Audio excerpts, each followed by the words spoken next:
Film dibuka dengan tampilan seorang cleaning service yang mendapatkan telepon dari suara pria misterius. Si cleaning service diminta untuk datang ke suatu tempat agar ia bisa bertemu dengan seseorang. Awalnya ia menolak karena ia berpikir bahwa ia tidak mempunyai kepentingan untuk pergi saat ini. Tapi suara misterius itu kemudian mengancamnya memakai aib screenshot yang dimiliki oleh penelpon tersebut. Sang cleaning service pun menjadi sangat takut. Mendengar hal itu, ia tidak punya pilihan lain selain mengikuti kemauan orang yang menelponnya.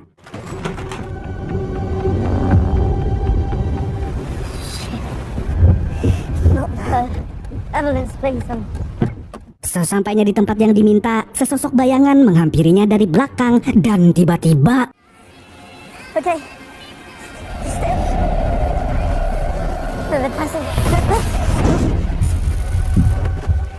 keesokan harinya, kita akan diperkenalkan dengan seorang detektif yang bernama John Luther. Ia sedang berada dalam mobil untuk menuju ke tempat cleaning service yang dibunuh kemarin malam. Sesampainya di sana, ia memperhatikan TKP itu dengan saksama. From what we can tell, on ice, reported stolen, South London. Yeah, well, that's the question. I've been waiting too long. Sampai akhirnya seorang wanita bernama Karin yang ternyata ibu dari cleaning service tersebut datang menghampirinya. Layaknya seorang ibu yang kehilangan putra tunggalnya, Karin meminta detektif Luther untuk menyelidiki kasus anaknya. Luther pun berjanji bahwa ia akan menemukan pelaku dari insiden hilangnya anak Karin. Aldrich at the time of his arrest. Since when London police have been whilst leading the hunt for the missing teenager Callum. A lengthy sentence at Hawksmoor maximum security. Kejadian yang terjadi berikutnya ternyata di luar nalar, karena beberapa hari kemudian Luther malah ditangkap oleh pihak kepolisian dengan tuduhan bahwa ia mempunyai banyak rahasia gelap selama menjadi detektif. Banyak saksi melaporkan kalau ia adalah detektif yang terkenal sebagai vigilante atau yang bisa kita sebut main hakim sendiri karena sering melakukan tindak kekerasan pada saksi ataupun pelaku dari kasus yang ia selesaikan. Tidak seperti di negara Wakanda, tanpa melihat latar belakang Luther sebagai aparat, polisi di film ini langsung menjebloskan Luther ke dalam penjara.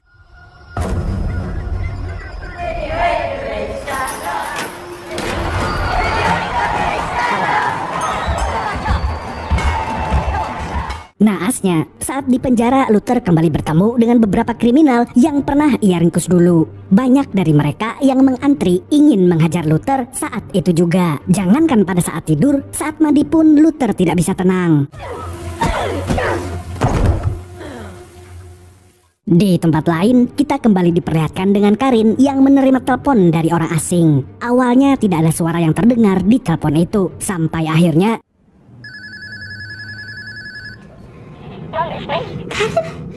terdengar rintihan anaknya yang sedang berteriak kesakitan. Lalu terdengar seorang penelpon yang memberikan alamat yang harus didatangi Karin secepatnya kalau ia tidak ingin anaknya mati.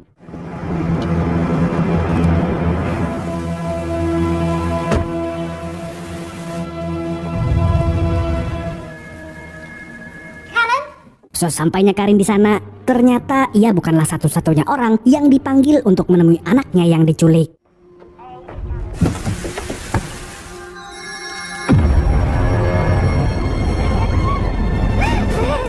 Sayangnya, pemandangan yang mereka lihat saat masuk ke dalam rumah tersebut bukanlah pemandangan yang bagus, karena semua orang terdekat mereka yang diculik telah tewas dibuat seperti yoyo. Belum sempat Karin dan yang lainnya berduka, percikan api muncul dari susunan ponsel yang diletakkan di lantai, membuat semua jasad yang berada di situ terbakar habis.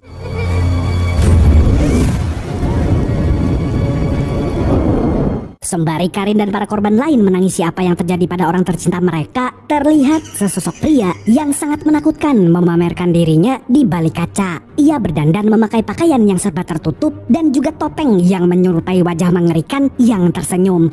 Kemudian adegan berganti pada detektif yang sekarang menggantikan Luther menangani kasus Karin. Detektif ini bernama Odette, bukan Hero ML. Tidak hanya sekedar menggantikan, tapi Odette juga mengepalai satu divisi khusus di kepolisian. Ia mendapat telepon untuk segera pergi ke tempat kejadian kemarin. Setibanya di TKP, Odette menyadari bahwa ini adalah kasus yang marak terjadi belakangan ini. Gimana orang-orang terbunuh dengan sadis di depan orang yang mereka sayang. Kembali ke penjara, kita dapat melihat dengan jelas bahwa Luther menghibur dirinya sendiri menggunakan catur yang ia buat dengan pernak-pernik murah miliknya. Kita dapat mengetahui bahwa Luther adalah orang yang jenius dan suka memecahkan rangkaian teka-teki layaknya buku TTS. Dari sela-sela pintunya terselip sebuah surat yang berisikan sebuah angka 65,8. Tidak perlu waktu lama untuk Luther mengetahui apa makna dari angka tersebut. Ia segera menyalakan radio.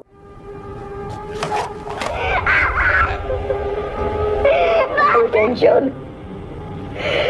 jumped away and I stood next. Dan benar saja, dari siaran itu terdengar sebuah pesan yang menantangnya secara personal untuk Baiwan memecahkan kasus pembunuhan berantai ini. You right in the eye, because I was, isn't it?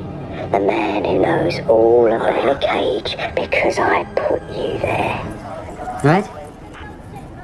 Luther ditemui oleh Karin yang terlihat sangat traumatis setelah apa yang ia alami. Karin kemudian menuntut janji Luther kepadanya karena menurutnya Luther terlalu sibuk mengurus kasus lain sehingga lupa dengan kasus yang dijanjikan pada Karin. Setelah menyalahkan Luther atas kematian anaknya, Karin bergegas untuk pulang.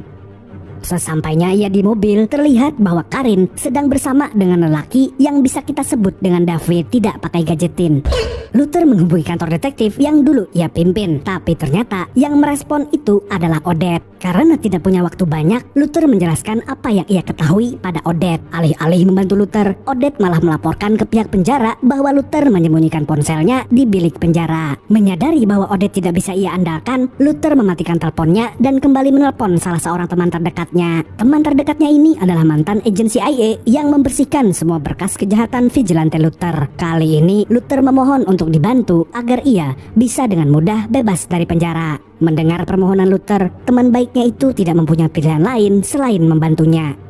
Singkat cerita, keesokan harinya, Luther bertemu dengan dua anggota polisi yang ternyata adalah orang suruhan dari teman baiknya. Mereka berdua memberitai kalau taktik untuk meloloskan Luther adalah dengan memindahkannya ke penjara yang lain. Sehingga orang-orang yang mengantarnya dapat diblok sampai akhirnya mereka bisa menculik Luther dari mobil. Tapi untuk melakukan semua itu, Luther terlebih dahulu harus melakukan kekacauan di penjara.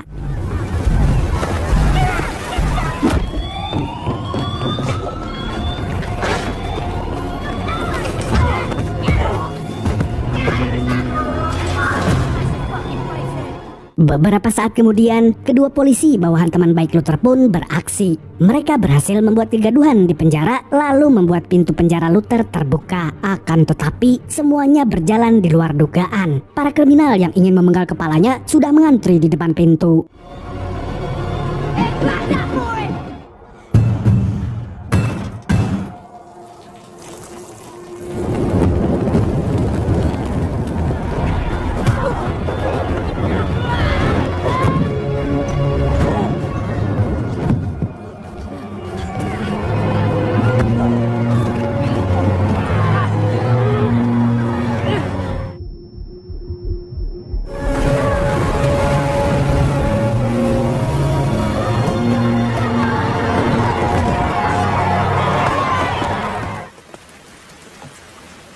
Untungnya, semua masih berjalan sesuai rencana. Berkat kekacauan yang ia lakukan, Luther diputuskan untuk dipindahkan ke penjara yang lain.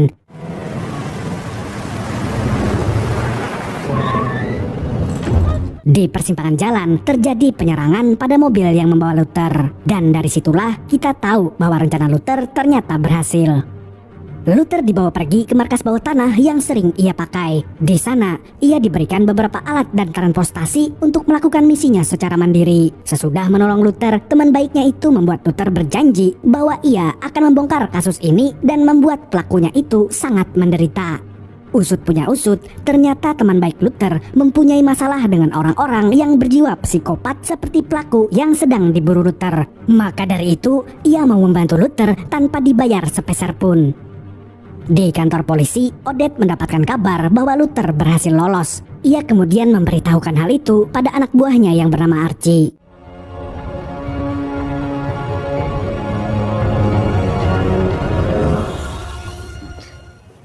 So how are things at the shop? Di sebuah kafe, Edith menemui sebuah pria parubaya bernama Martin yang ternyata adalah pensiunan detektif internasional sekaligus bos Luther dulu. Odette meminta pertolongan Martin untuk menemukan Luther yang sedang kabur dari penjara karena Odette tidak ingin aksi vigilante dari Luther merusak kasus yang sedang ia kerjakan. Scene berpindah pada Luther yang sekarang memulai langkah awalnya untuk mencari sang psikopat. Luther kemudian melacak asal sinyal dari siaran 65,8 dan ternyata siaran itu mengarah pada sebuah alamat di gedung pinggiran kota. I'm police. What's your name? Don't know who I am, do you? I really don't. Wait, no! Wait!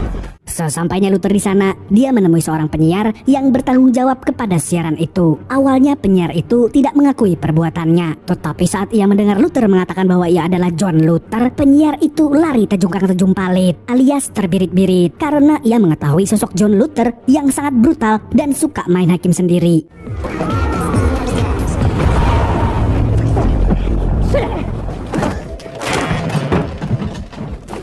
Di waktu yang bersamaan, kita diperlihatkan pada Martin yang sedang memeriksa bekas kamar Luther di penjara. Martin menemukan surat yang berisikan kode 65,8. Melihat itu, Martin langsung bisa menduga langkah apa yang akan Luther lakukan jika ia berada di posisinya. Martin lalu menghubungi Odette dan memintanya untuk melacak sumber alamat dari siaran 65,8. Odette yang mendengar permintaan Martin langsung mengarahkan skuadron kepolisian ke alamat siaran itu.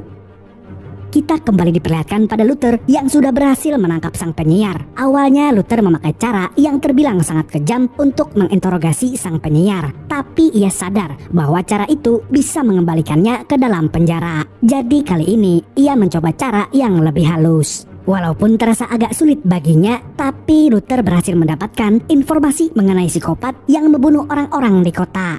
There was a safe word, but he didn't use it. I mean, talking to him. Oh no! Just look. I really do.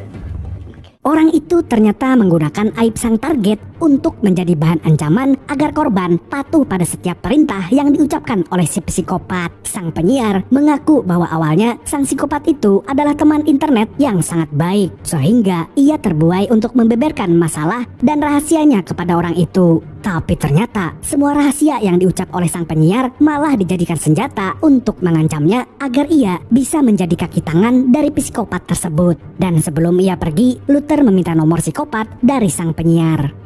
Di sisi lain, kita akan diperlihatkan dengan sosok psikopat yang selama ini dicari oleh Luther dan pihak kepolisian. Ia ternyata adalah David, orang yang bersama Karin saat ia menjenguk Luther di penjara. Ternyata David bukanlah orang sembarangan, karena ia sebenarnya adalah seorang miliuner yang memanfaatkan salah satu server internet untuk mengetahui semua aib dan kebusukan orang-orang yang ada di internet.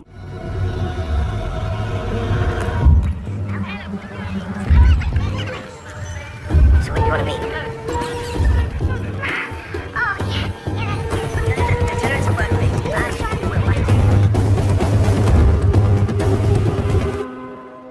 David mempunyai tim khusus yang bertugas untuk mengetahui rahasia orang-orang. Tim ini bergerak melalui aplikasi ataupun kamera webcam yang tertempel di gadget pengguna internet. Beberapa hari kemudian, Luther kehabisan cara untuk melacak nomor yang diberikan oleh sang penyiar. Sehingga mau tidak mau, ia harus meminta bantuan Martin yang ternyata sekarang sudah berada di kantor kepolisian. Luther tidak merasa terintimidasi dengan keberadaan polisi. Maka dari itu, ia dan Martin tetap berkomunikasi dengan santai. Walaupun ia tahu bahwa panggilan mereka berdua sudah disadap oleh polisi. Karena Luther yakin bahwa ia selalu melakukan hal yang baik sekalipun itu melanggar hukum. Martin pun membantunya dengan memberikan titik koordinat dari nomor yang sudah berhasil ia lacak. Odette yang mendengarkan perbincangan mereka berdua langsung memerintahkan pasukan polisinya untuk menuju ke tempat Luther berada. Nice one. 2 minutes. Thank you. You are a lifesaver. Thanks so much. For the last 20 minutes. Still Piccadilly, sir. Thank you so much. Dan sesampainya Luther di tempat itu, ia berhasil menemukan David yang sedang nongkrong dan chill layaknya di Saidan. Tapi ia tidak dapat menyentuh David karena si psikopat itu dengan cepat menyandra orang lain. Tiba-tiba dari atas gedung terdengar banyak suara orang jatuh.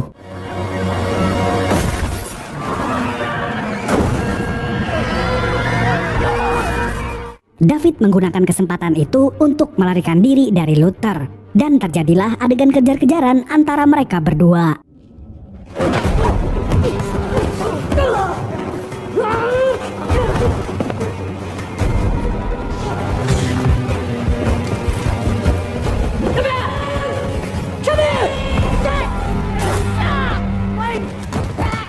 Sayangnya, setelah bertarung lumayan lama, Luther terpaksa membiarkan David kabur karena ia tidak bisa melihat seorang polisi yang terluka. Mau tidak mau, Luther memprioritaskan untuk menolong polisi itu. Polisi yang ia tolong pun meminta maaf karena dirinya, Luther terpaksa harus merelakan David yang kabur. Di saat-saat terakhirnya, polisi itu mengucapkan terima kasih dan menyuruh Luther untuk pergi meninggalkannya. Ia lalu berteriak agar beberapa polisi lain terdistraksi saat mencari Luther. Di kantor polisi, kita akhirnya diberitahu bahwa Archie adalah mata-mata yang bekerja untuk David. Ia tidak punya pilihan lain karena salah satu video 3GP-nya telah dimiliki oleh David. Saat itu David memarahi Archie karena tidak memberikan informasi tentang Luther yang sudah bebas dari lapas. David juga memberitahu bahwa ia akan segera memulai rencana finalnya, yaitu sebuah acara online di mana semua orang bisa memilih pertunjukan ekstrim apa yang akan mereka tonton.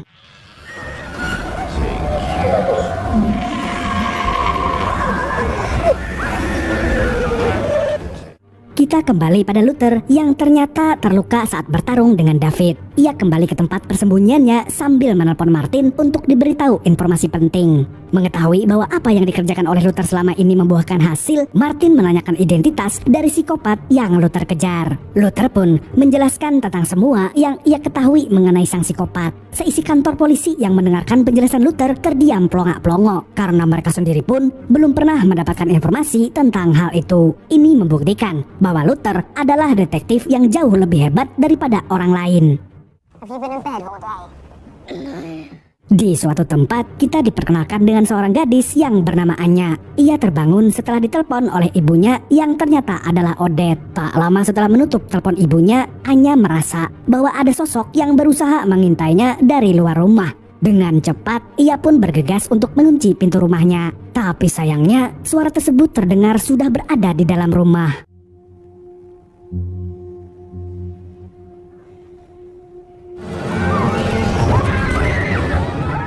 Di rumah Karin, terdengar sebuah ketukan dari luar pintunya. Ternyata itu adalah Luther yang mengunjunginya untuk memberikan update informasi mengenai kasus pembunuhan anaknya. Luther memberitahu bahwa anak Karin bisa terbunuh karena ia harus mengikuti perintah dari seorang psikopat yang memegang rahasia atau aib anaknya. Mendengar hal itu, Karin kembali menangisi kematian anak tunggalnya. Setelah itu, Luther bertanya pada Karin kalau adakah sesuatu yang janggal setelah kematian anaknya. Karin mengatakan bahwa semenjak kematian anaknya, ia menjadi dekat dengan seorang pria yang bernama David. Ia menjadi dekat dengannya karena pria itu juga mempunyai masa lalu yang tragis. David mempunyai istri yang telah menjadi korban kebakaran 12 tahun yang lalu. Mendengar perkataan Karin, Luther akhirnya bisa memecahkan semua teka-teki yang ada. I can't really talk right now unless it's something. Telepon itu ternyata berasal dari David yang mengancam Odette agar ia mau menangkap Luther. Karena kalau ia tidak mematuhinya, Anya akan dibunuh dan disiarkan secara live di TikTok. Mengetahui bahwa anaknya sedang dalam bahaya, Odette tidak mempunyai pilihan lain selain menuruti semua kemauan David. Tanpa berlama-lama, ia pun menelpon Luther dan mengajaknya bertemu. Luther yang mulai curiga dengan tingkah Odette menyarankan bahwa mereka akan bertemu di tempat yang disarankan olehnya. Can I trust you? Sesampainya mereka di tempat perjanjian, Luther langsung mengetahui bahwa Odette sedang berada dalam pengaruh sang psikopat karena ia terlihat sangat buru-buru untuk membawa Luther pergi. Mengetahui bahwa Odette sedang dilanda dilema, Luther mengatakan bahwa David akan tetap membunuh Anya walaupun Odette menangkap dirinya. Jadi mau tidak mau, mereka berdua harus bekerja sama untuk menangkap David agar bisa menghentikan semua perbuatan psikopatnya. Odette yang sedang kalang kabut di bawah pengaruh ancaman David tersadarkan karena ucapan Luther tadi. Ia pun menanyakan Luther tentang langkah apa yang mereka lakukan selanjutnya. Ternyata Luther membawa Odette ke tempat istri David dirawat. Ia mengetahui itu dari informasi yang diberikan oleh Karin. Ternyata selama ini David menyembunyikan keberadaan istrinya yang dikabarkan sudah meninggal akibat kebakaran oleh media. Saat itu, Odette dan Luther berhasil menginterogasi istri David yang usut punya usut tidak pernah suka dengan kelakuan David yang semakin lama menjadi semakin jahat. No reason on this earth that you should be afraid. Istrinya memberitahu bahwa awalnya David adalah orang yang baik, tapi semua berubah ketika ia mengenal internet. Nah, bener tuh kata emak, wifi-an terus. Jadi David nanti, istrinya pun memberikan alamat Red Room David pada Luther dan Odette. Bagi yang tidak tahu Red Room itu apa, Red Room adalah istilah yang kerap dipakai saat Perang Dunia, mengartikan bahwa ruangan merah adalah ruangan untuk menyiksa orang yang berada di dalamnya. Tanpa berlama-lama, Odette dan Luther mempersiapkan diri untuk pergi ke tempat Red Room milik David. Sebelum mereka pergi, Luther menelpon Martin dan meminta agar ia melakukan sesuatu untuknya. A ferry on route to Norway. Now, listen, Archie. No, you listen. I need you to pay her. David memerintahkan Archie untuk membunuh istri David karena hanya istrinya lah satu-satunya orang yang tahu tentang keberadaan Red Room miliknya. Awalnya Archie tidak ingin melakukan hal itu, tapi perlawanan Archie tidak berarti di depan David yang lagi-lagi mengancamnya dengan 3GP yang ia punya. Beberapa saat kemudian, Archie pun berhasil menyusup ke tempat istri David berada. Ia sudah mempersiapkan sebuah suntik agar bisa membunuh istri David dengan diam dan tenang. So sorry. I didn't know that someone might be. Untungnya, di ruangan itu sudah ada Martin dan beberapa polisi yang sudah bersiap meringkus Archie. Karena ternyata Luther dan Odette sudah memprediksi bahwa mata-mata dari David akan datang untuk membunuh istrinya sendiri. Alih-alih ditangkap oleh polisi, Archie ternyata memilih untuk... Dari sini kita akan melihat aksi dari Luther dan Odette yang bekerja sama untuk menangkap David. Mereka berhasil ke tempat Red Room milik David yang ternyata berada di kutub utara.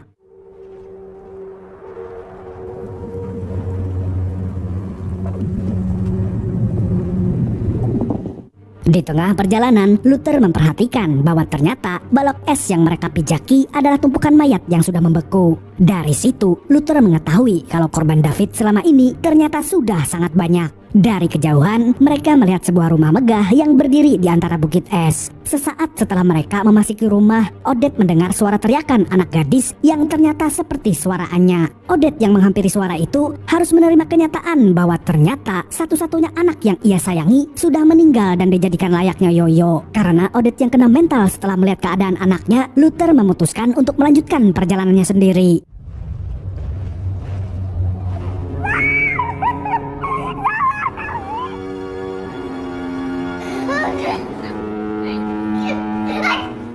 Semakin dalam Luther berjalan menelusuri rumah itu, semakin ia mengetahui bahwa David tidak mungkin merencanakan ini hanya dalam kurun waktu 1 atau 3 tahun, melainkan bertahun-tahun. Tapi belum sempat ia menelusuri seisi rumah itu, tiba-tiba mereka berdua pun berhasil ditangkap oleh David. Luther dan Odette sudah dalam keadaan disekap. Mereka juga diperlihatkan kenyataan bahwa Anya ternyata belum mati. Odette yang melihat hal itu merasa bersyukur sekaligus menjadi lebih tegang karena menyadari keadaan mereka yang sekarang sudah tertangkap oleh David. David pun memulai tayangan acara yang ia rencanakan. Ternyata semua yang terjadi di Red Room sudah direkam oleh David untuk dipertontonkan pada orang banyak. I said, close your eyes. So sorry. Selain dapat meraup miliaran uang, David juga berhasil memperlihatkan pada kita bahwa ternyata manusia pada dasarnya sangat suka melihat orang lain menderita. Dari tampilan acara itu, David menggunakan polling sekaligus memerintahkan Odette untuk menuruti hasil dari polling tersebut. Karena kalau tidak, ia akan melihat Anya dibunuh dengan sadis tepat di depannya. Pada ronde pertama, para penonton memerintahkan Odette untuk menusuk perut Luther dengan sebilah pisau. Close your eyes.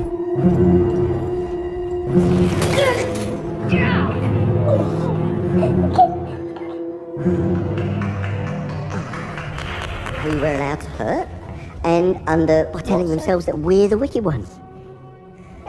Good girl.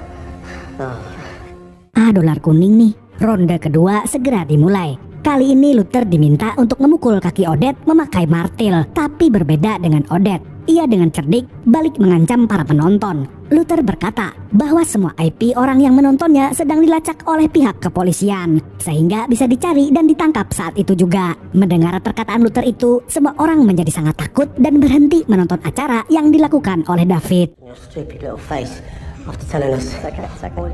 This, by the way, is a... Ia membujuk David untuk segera tobat dan kembali ke jalan yang benar. Karena menurut Luther, belum terlambat bagi seorang psikopat seperti David bertobat. Tapi alih-alih mendengarkan Luther, David memilih untuk kabur sambil membawa mesin kunci yang bisa membuka kurungan Anya. Luther pun memutuskan untuk mengejar David. Sedangkan Odette mencoba menyelamatkan Anya yang sekarang sedang disekap oleh anak buah David. Dan saat sedang mengejar David, Luther tidak sengaja mendapati banyak tahanan yang diculik oleh David.